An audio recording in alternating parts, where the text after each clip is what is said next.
we idolize rock stars and celebrities and all these things, but we don't, as a society, spend too much time listening to the people that actually really build our cities, make sure that we're not freezing in the winter, make sure that things are running properly and smoothly, and it's just so essential. Very little light shined upon those people, right? So yeah, that's kind of the goal, is to change that light and make people that do work in trades or are considering it know that their voice matters and their stories matter. We don't have enough construction industry workers to build the 3.5 million. Who's going to train the next generation of construction workers? Still has a lot more jobs than people willing to work them. What can be done on an industry level to bring more new workers into careers in We could need more than 500,000 additional construction workers on average just to build all the homes that are going to be needed.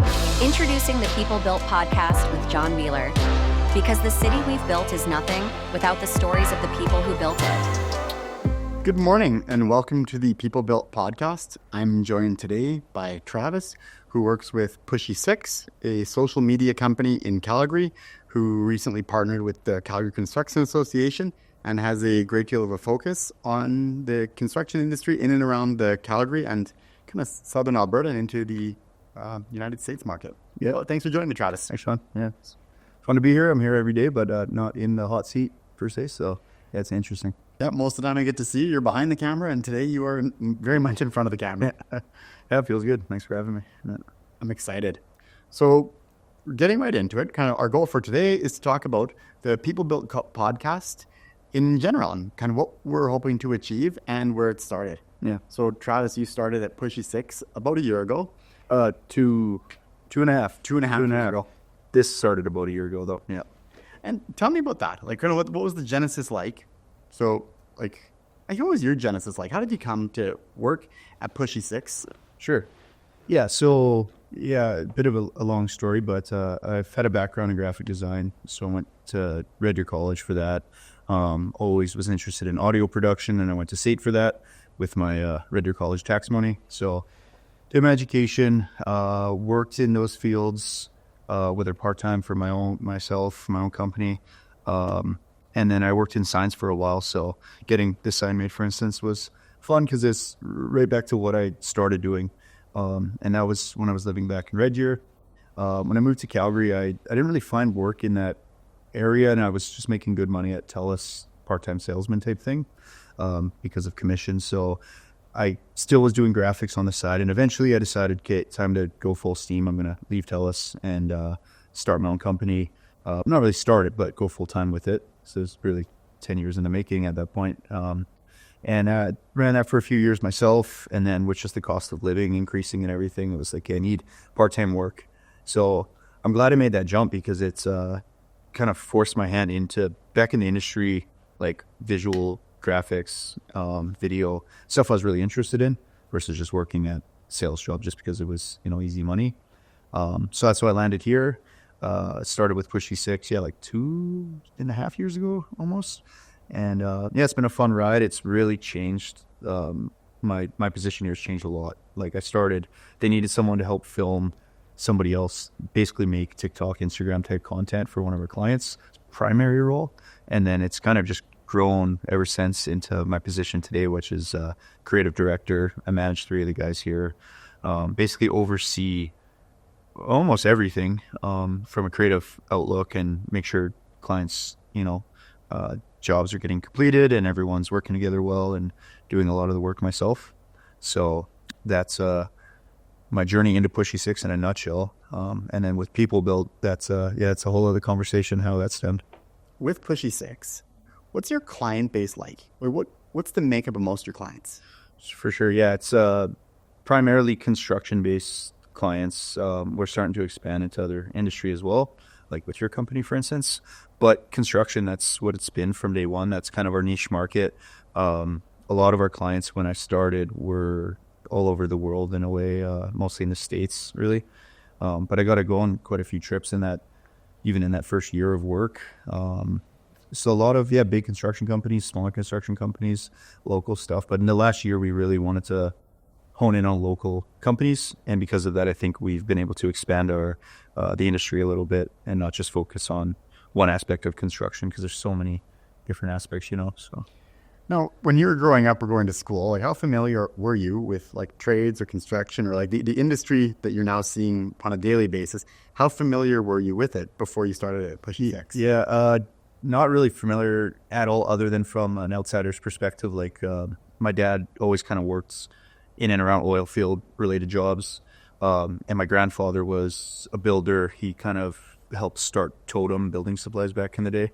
He's one of the original kind of guys there. So always got to watch them from, a distance as a kid, watch them build garages and stuff, in my own backyard, but never took a big interest into it. And I don't know if it was just being a kid and not wanting to do what my dad was doing. You know what I mean? Because I look back, I'm like, I really wish I would have learned from my grandfather more on how to build a garage. And my dad's a really handy man.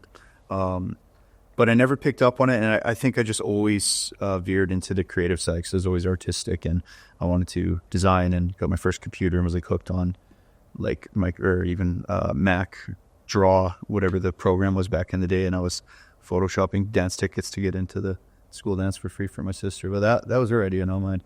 But always just had this knack for Photoshop and design. So I never really veered into it. And yeah, it's weird looking back because I'm like, I am interested in this stuff.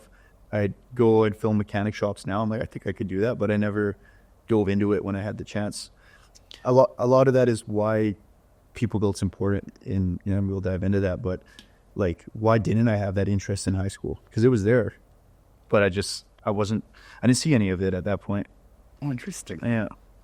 What, so when you first started going and shooting, did you know that you were going to be working with primarily construction-based companies when you started at Pushysix, or was that kind of a surprise? Yeah, no. When I applied, I knew it was construction-based. And really, it was just starting at that point, too. I mean, Pushysix, as far as Scott's role, has been around forever. He was Pushysix filming, construction media. But as a business, as a media group, I joined only 3, 4, 5 months after Paul and Scott linked together and created like what they wanted to develop as a media agency. So I knew, though, because they had the website and I seen the type of stuff it looked like we'd be filming.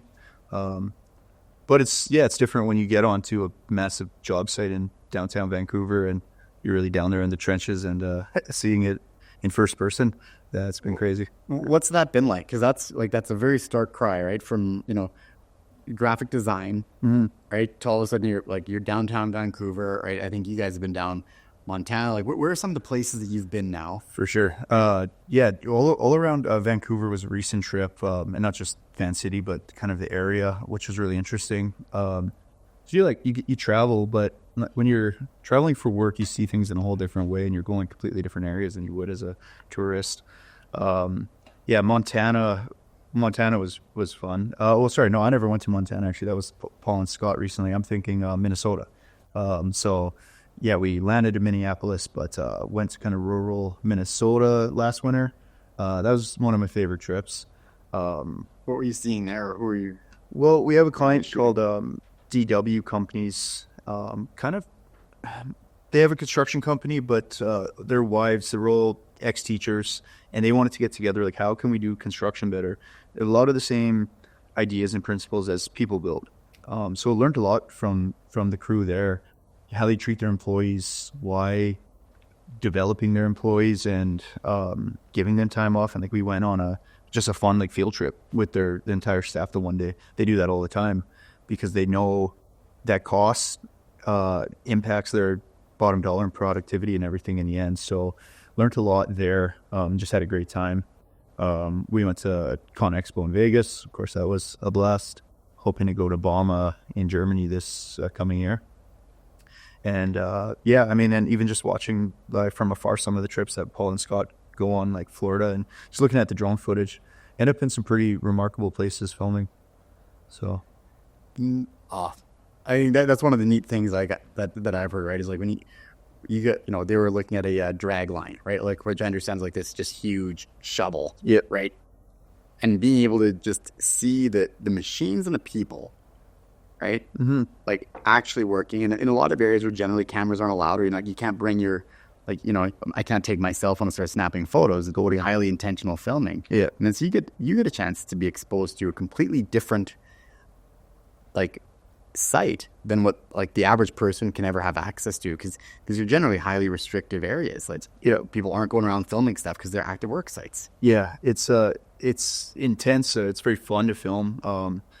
With part of my come up as well, like I wasn't doing videography. That was kind of the last thing I even hopped onto. So getting the job at Pushysix was like, I don't know, like a great mistake, or maybe it was all meant to be, but like I didn't have the experience in film or photography. I bought a camera maybe a year before I started here, and that was for my own company because I wanted to do music videos. But I built just enough experience, and it was the music videos that got me hired because they're like, oh, your editing is awesome. And in a way, I've always been editing video and stuff. I just never took made the investment to buy a camera and do it for myself. So it was the best decision I ever made, because that camera's paid for itself like tenfold. And if it wasn't for that, I wouldn't have got hired here, because they weren't looking for a graphic designer specifically. It was someone that's, multi kind of talented. But yeah, it's crazy when I look back to, or when I see myself now, I'm like, I'm a photographer, I'm a videographer. And I never went to school for that, but it's like all my skills kind of accumulated into the one thing. But yeah, to land in these certain job sites and places, and even just basic stuff, like stuff we film together, it's not like it's basic, but just on job sites, just cool areas and interviewing people. And I think it boils back to the PeopleBuilt thing, is like, what's important about what we're doing. It's never the site and what they're building, like that's a part of it, but it's really talking to the people and the interview side of things, getting to know them. That's probably been the most interesting. What has it been like now? So knowing that you didn't have a tremendous amount of experience in your youth being surrounded by people in the construction industry, what has it been like, basically for the last year and a bit, interviewing consistently and being around construction sites and construction people? Yeah, it's kind of from a high level perspective. What surprised you about those conversations? I think even getting hired and knowing like that's going to be my client base, these are going to be the guys, and not really having experience in interviewing or anything either, but it kind of goes back to the idea of stigma in construction, and just having this idea, I'm like, oh, I'm going to be really dealing with some hard dudes, or it kind of this, I don't know, angry kind of esque environments, and, yelling and that type of thing. Just another preconceived notion that was completely wrong, because it couldn't be further from the truth. Like, but let's go into that, right? So, no experience. We're like, oh yeah, I'm going to deal with like big tough guys. Yeah. Right. Clean guys or dirty guys? Yeah, kind of dirty guys. Yeah. Right. Yeah. Like angry. Yeah. Right. Like were you thinking like well spoken? Were you thinking these guys would be well spoken? Yeah, maybe right? not. Yeah, probably not. Yeah. Right. Were you anticipating super smart guys?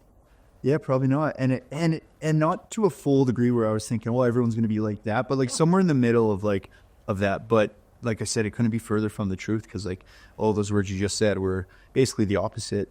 You know what I mean? Yeah, and because I think one aspect of our just trying to practice emotional intelligence is just being aware of some of our stereotypes and biases, ideally before we get into them, but that's incredibly difficult. Yeah. Sometimes just even with the benefit of hindsight, going in, well, how'd that conversation go? Is it what I expected? And if it wasn't, why not? Right? I think we're often too afraid to even just talk about some of the stereotypes that do exist. Right? Like my grandma told me from a very young age, she's like, John, only the poor and the stupid freeze. I grew up with that statement from the time I was 4. Yeah. Right. And it was always in correlation. You drive past people who are working outside. Yeah. Generally, the only people who work outside are construction workers. Yeah. Right. And it's a very strong implication that, like, from my family background, only the poor and the stupid freeze. Yeah. Right. And then so to try to get into an industry then that says, well, is that the truth? Right. Are people who are standing outside on the back of a jackhammer, shoveling up in a tower, right? No windows, wind blowing through. Are they stupid? Yeah. Right. And my experience, of course, is no, these are actually incredibly smart people. Totally. They're whole, but they're incredibly smart. Totally. Yeah. Yeah. And brave. And yeah, it takes a special kind of guy or girl to want to put themselves into that line of work and know that they're going to bear through those kind of conditions. But like, what if no one did? What if, and that's kind of the problem we're facing, is less and less people want to take those jobs. And that's what we're trying to change, is like, how do we make this exciting and show the truth, show that those jobs are very rewarding, that it doesn't make you stupid to want to do them. Again, I think it makes you brave. A lot of guys just like doing that type of work and being outside and kind of bearing with the environment and all that. But yeah, you got to be strong and tough, and yeah, it's not nothing to do with stupid and or broke, especially when they're making more money than all the other avenues that I was trying to make money in, you know. And has that been a lot of your experience when you're talking with the guys? Like, there's a lot of what's your takeaway from their takeaway, like, after like interviewing for a year and a bit now? Yeah. What's your assessment on the construction industry in general? Yeah, I think it comes back to like having the preconceived notion of what type of people I'd be dealing with, and then meeting so many people and learning different backgrounds. And there's so many different types of people working in construction in general, and they all really enjoy their job. Like, they're there for a reason. They're there because they like it, and it's not like they're sugarcoating it like, oh, this is the best, because they do deal with tough jobs and tough bosses, and it is a tough environment, but it doesn't make them shitty people. It doesn't make them like into negative kind of people on the job site. And overall, like, through meeting owners of companies and just seeing how companies are managed nowadays, it's far different than what I pictured. So yeah, I think generally the outlook of these people is, you know, that this is their living. They want to be there. They are smart, very smart. And yeah, I don't know. It's been a very positive experience, I guess. I haven't met anyone that I even got really a bad like vibe from or didn't enjoy interviewing, you know? Is that surprising? Maybe a little bit. From if I would imagine 2 years ago where I was at and what I would think I was about to do. But yeah, a little bit. What have you seen then from a company standpoint where you think that like companies are doing things differently? Like, what was kind of the expectation coming in, and then what you see and how was it different? Yeah, I think because we've interviewed a lot of like even owners of companies and higher ups in the industry and stuff, and getting into their ear and getting to hear from their perspective of like how they run their businesses nowadays. I think it's a lot different than I would have assumed. I think the construction industry obviously been around forever, but like in 2024, they know the issues that are plaguing the industry, from mental health perspective, just from, do you want to work at a company where you're being yelled at or treated wrong? So I think a lot of the companies are onto that, and hopefully we're growing into that, a new type of industry where that's not even a stigma anymore, where you almost just expect like, oh, you're gonna hopefully land in a good place. But not every owner of a company is good. With PeopleBuilt, we're trying to find the companies that are doing that right and work with them and build the industry up with those types of companies, because not every business is going to operate like that. There's still a lot of wrong things going on in the industry, but it's just highlighting, you know, the positive stories and the people that are, you know, managing people right. And you just tell from the teams. It's like your team. The thought or the talks I've heard you have with other people in this seat and just in general very closely echoes when I'm actually interviewing some of your guys and some of your girls. And it's funny because they don't see all those interviews. They're not all even out yet. So they don't know those exact words that you're saying, but they echo them exactly sometimes. And I'm like, John would like that, because like you literally said exactly what I've heard him say, how he wants to operate the business. So like Wheeler's a prime example of doing things right. And I think that's why we've collaborated so well together, because we're on the same wavelength, seeing people in the industry do things right and telling their stories. I think that's one of the, on the personal side, that's one of the biggest values that from a Wheeler mechanical perspective, what I've seen tremendous value in is because through your guys' communication with my staff, mm-hmm. right, their willingness to be honest and open with you, right, and then to be able to see those, like their interviews, like what they talk about, that's important to them at Wheeler, right, it really reinforces on my end, like, okay, well, if that's important to them, let's do more of that, right? And I think a lot of business owners will struggle with, well, what matters to our staff? Well, yeah. Like, and in a way that is good for them, but also good for me, but it's also good for our client, mm-hmm. right? And I think it's been a really unique gain that Wheelers had that I didn't foresee is that we've got a tremendous amount of insight, right? Honest feedback that they give you, Totally. right? That we get, and then the really cool part is that higher level of accountability, right?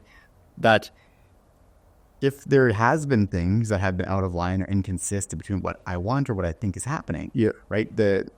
Your guys are able to be like, what about this? When we spoke with someone, this wasn't what they echoed, right? We talked to them, this is what they saw, Right. and it provides a little bit of like a shining light on the inside of the organization that I don't really know how else we'd get. Right. Yeah, we've talked about that before, and it's an interesting benefit of the service because we're there to get content, make cool stuff for Instagram and YouTube and film content. But yeah, like this benefit of like really getting a deep dive into knowing your staff, even without knowing them, true. Like, you get to know them here and there, but like you get to actually see them talk. And yeah, this little bird or like a bug on the wall, kind of looking into just jobs that are going on. So it's a cool benefit, and yeah, it's interesting.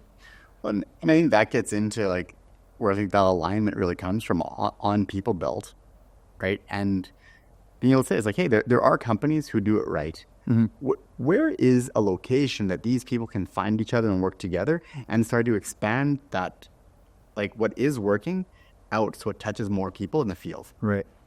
Yeah, I think that was kind of, a starting point for PeopleBuilt is like, how do we finding the leaders in the industry that are doing things right. That's something that we're kind of naturally navigating through. But yeah, how do we bring them together? And because generally what we offer with Pushysix is like, we're doing content for you. We work for you. Here's your website, your social media, this, that, and this. And it helps. But the overarching theme that we kind of landed on was like, well, how come we can't just bring them all into one kind of unified idea?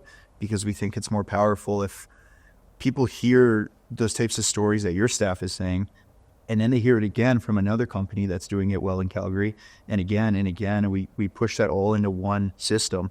So yeah, that's kind of the overarching goal of PeopleBuilt, and something that we're working towards. And the podcast is kind of the starting point of that. And who is it for, right? Like, who is this meant to benefit? I think it's a somewhat of a broad palette, because the construction industry in general is facing so many different challenges, from like a mass kind of exodus of retirees.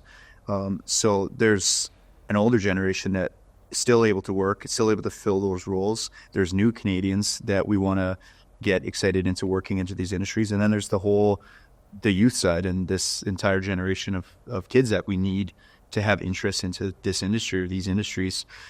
So PeopleBuilt, it's for everyone. What we want to try to get those positions filled and build excitement into working in construction industries and trades. Because if we don't, like, the country faces really severe problems. And that's just been something I've heard, I knew nothing about 2 years ago, but from place to place we go, it's like, this is a big problem that we're facing. It's all over the news and stuff if you pay attention, but like, what are people doing to solve it? And the funny thing is, like, we're just trying to do something fairly small. Like, we don't have like the government grants, like I mentioned, and we don't have this funding to change the industry. But like, if no one's going to do anything, then let's at least try. So we're using the tools that we have, which is media and content, and just trying. And I think that's one of my favorite parts, that the courage that Pushysix, that Paul, like Scott, and yourself have had, is like that to see a problem, right? That it's front page news. People talk about it. Every construction industry talks about shortage of people. We got to get people in, right? And there's a lot of like banging the drum. Well, we got to get people, right? And I think, well, do we take the time to listen? Like there's a reason. Like, there's a reason that people don't get into it. Yeah. Like, there's a reason that it wasn't brought to you as a choice. There's a reason that your dad and your grandpa wasn't pushing into it. Yeah. Like, there's a reason for all this stuff. There was a reason that in high school that my guidance counselor pulled me aside and said specifically, John, do not go become a plumber. Yeah. Right? Yeah. Like, there's a reason for all that stuff. Yeah. Right? And I think what's really cool about the PeopleBuilt is that now we're able to connect to the people on the job sites, right? who have these concerns, who are living it. And in that same way, in the selfish Wheeler experience, my employees talk to you. If I choose to act on that, Wheeler can be better. Yeah. Right? But that's a one and done. Right? And what's really cool about PeopleBuilt now is, the same concerns that my staff have are probably very similar to the staff of every other company, right? Every other plumbing company for sure. And then you get into the other various industries. And all of a sudden we go, okay, well, it's not just Wheeler people have these concerns. Get out, not being yelled at, being treated with respect, right? Being developed being developed and challenged, having extracurricular education, right? Getting a better understanding of how the company works, so they understand what the larger goal is. Right. The ability to challenge themselves in the different varieties of the career. This is all feedback that we've got. Right. And I think, well, it's going to be the people who work for me, they're not special. Yeah, there's going to be very similar concerns to every other company, right? And it's neat then for PeopleBuilt. Then, okay, well, these are the concerns matter. Let's elevate those. Let's give that a voice. Let's bring other people in. And that starts to influence, the people on the job sites who then go, hey, me too. Yeah, I've got that concern, right? To be able to highlight success stories of people in the field that, yeah, I brought this to my boss and then there was a change. Yeah. Right? You go, what was that change like? What did it do for you? Right. And then for company owners then to go, oh man, this company is growing. People want to work there. Yeah. Their staff are happy. Their staff want to go to work. Yeah. Their staff are excited to get up in the morning, get in the car and go to work. Yeah. They want to stay a little bit later and finish the job. And then getting back to that maybe selfish aspect where companies go, wow, if I got happy employees who want to be there, they're going to finish jobs. They're going to complete tasks. Jobs will be done better. Totally. Right? Yeah. And then to have that collection of a space that isn't inherently competitive because it's about growing up the industry from the bottom. Yeah. Let's make this a better industry for the people in the field. Exactly. Right? Yeah. And then, we don't have to worry about changing a narrative. Yeah. Because it's better and the people in it will tell their friends. Yeah. Parents will tell their kids. Guidance counselors will tell their kids. Yeah. Right? And it's very counter to the narrative that I experienced in my youth. Yeah. Yeah. It's interesting. The old adage, change starts from within. So it is very much like that, because it's, well, great. We work with a bunch of different companies. Well, what are we doing with those companies, and what are their stories, and how are they changing the narrative? Let's just start with us. And then if we can inspire an industry or even a few small companies at first, and then get the snowball effect going, that's the goal. But it's really interesting to think that some sort of content that we can produce can inspire just people, even just people maybe that weren't interested in working in this line of work. That changes their entire life.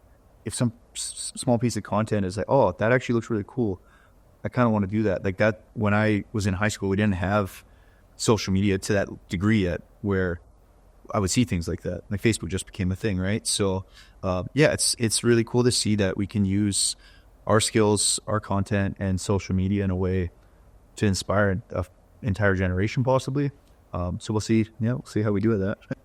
Now, if there's people who start watching this and they go, you know what, I have a story that I think would be valuable. Mm-hmm. Right? Who are the type of people that you want to be able to highlight? Yeah, I think with PeopleBuilt and in the naming particularly, when we thought about it, is this person in this chair can be anyone.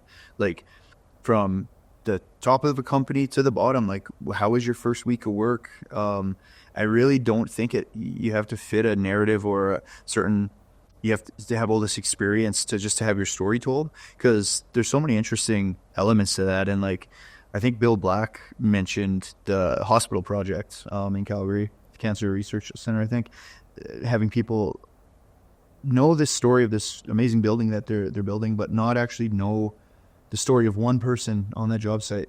So just one person, could be any one person working that job site. What did you experience? So filling this seat, I think if anyone, it's hey, I think I have some information I could pass along, or I'd like to sit down with John Wheeler and have a talk. I think you've been very open with that, where even ex-employees and stuff, it's sure, let's have a talk. Why not? What's the risk, right? And you never know what that conversation is going to bring, and who maybe that might inspire. So yeah, I think anyone. Yeah, I agree.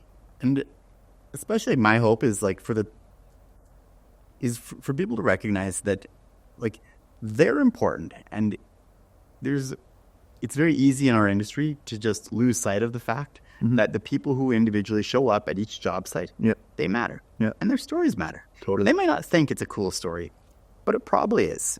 I think back to being able to interview Sanyam. He's just describing his experience on the rooftop unit at minus 35. And I felt like I was there with him. And for so many people, they just think that what they do doesn't really matter. Right? And it'd be really cool. Like, my hope is to be able to just talk with normal people who go to work every day and put a real personal face. Right? The guys who go to work and support their families. Like the guys who go to work and don't have families yet. The young guy who just started the trade. And like you say, he's been there for a few months, or she's been there for a few months. Like, well, what's been their experience? Right? Like, because each person along the road, like if we talk about like the trades being a career, right? I picture careers being like 40 years. You might not be at the same company for 40 years, but 18 to like 20 years old to 60 is a 40-year gap.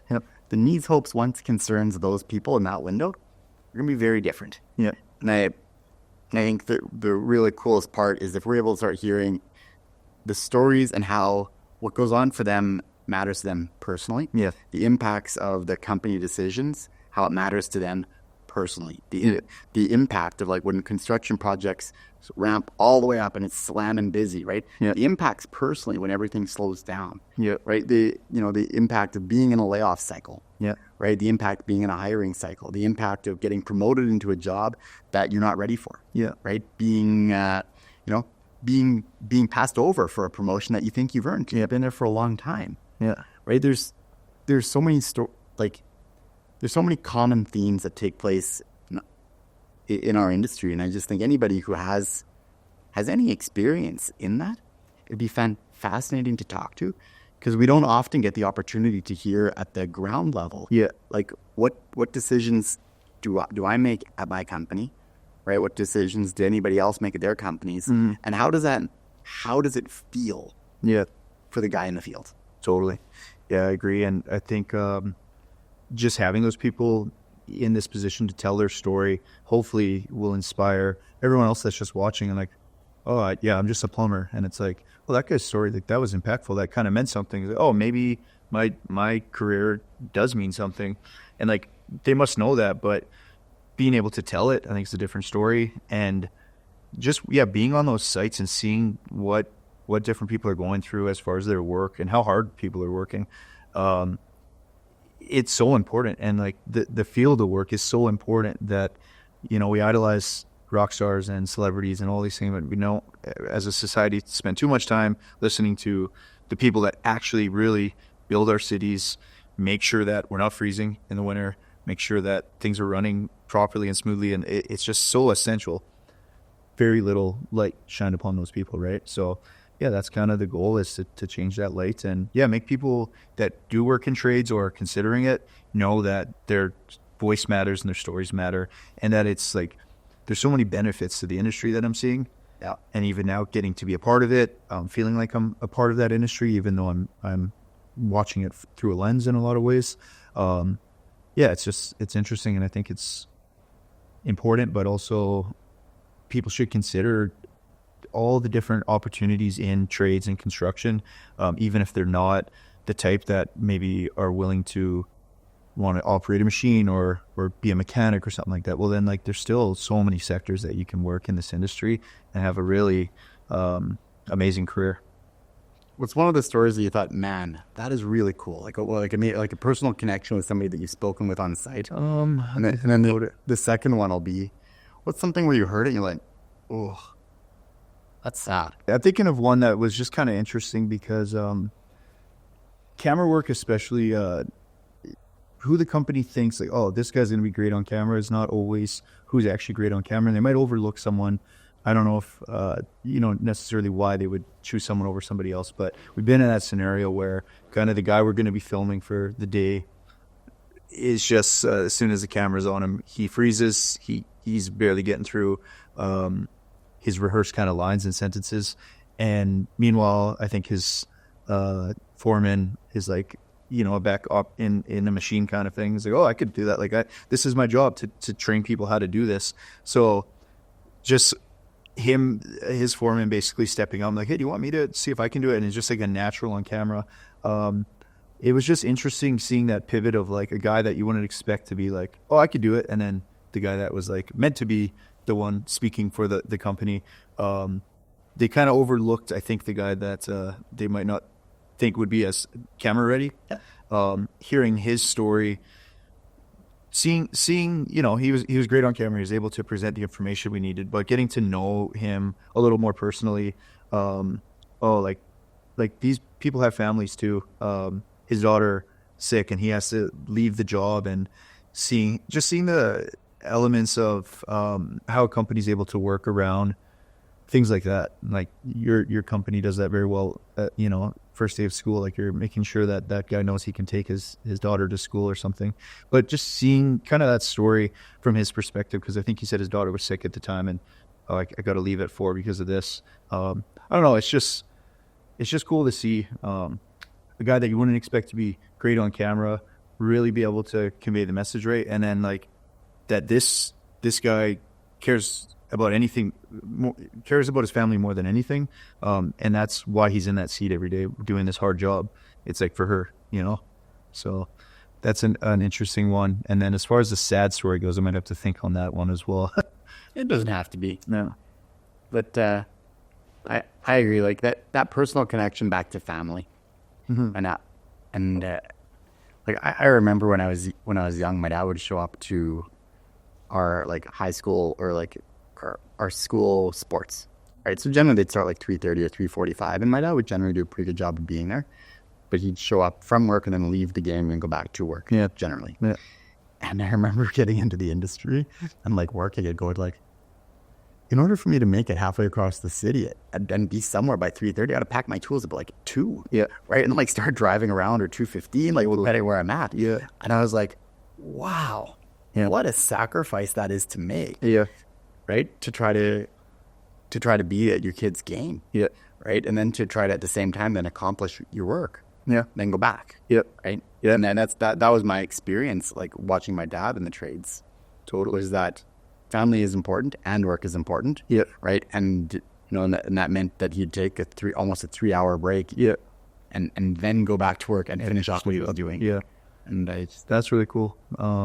Yeah, and that's like the classic like movie thing where like the dad doesn't show up to the game and the kid's all heartbroken, but knowing with like Marty how important that was. And then as a kid, you don't think like, he's there. Of course he's there. He's my dad. But like, I look at my dad in the same way. Like everything he did, just like those little things where it's, he drives you to school, it's back home for lunch, picks you up after school, or maybe not. But like the amount of work that he had to put in to put a roof over our heads and just a little kid. So maybe not for me growing up valuing that he works in trades related or oil field related kind of industry, and just like, you don't understand as a kid how important that is. So no, 100%. Well, thanks much, Travis. This has been super enjoyable. Like, it's nice to provide a little bit more color and context for the People Built, and I hope this is helpful for anybody who's watching, right? Who like wants to be on the show and tell their story, right? We don't know the stories are out there for the men and women who build the city and the country around us. And the more we're able to like learn from them, the better our hope is that we can make the industry together. Yeah. Thanks for joining us today. Thank you. And reach out. We'll drop some links in the YouTube comments. So if you want to get in a hot seat like myself, just use the email below. Perfect. Thanks, Sean. Sweet. We did it. Oh, we did it.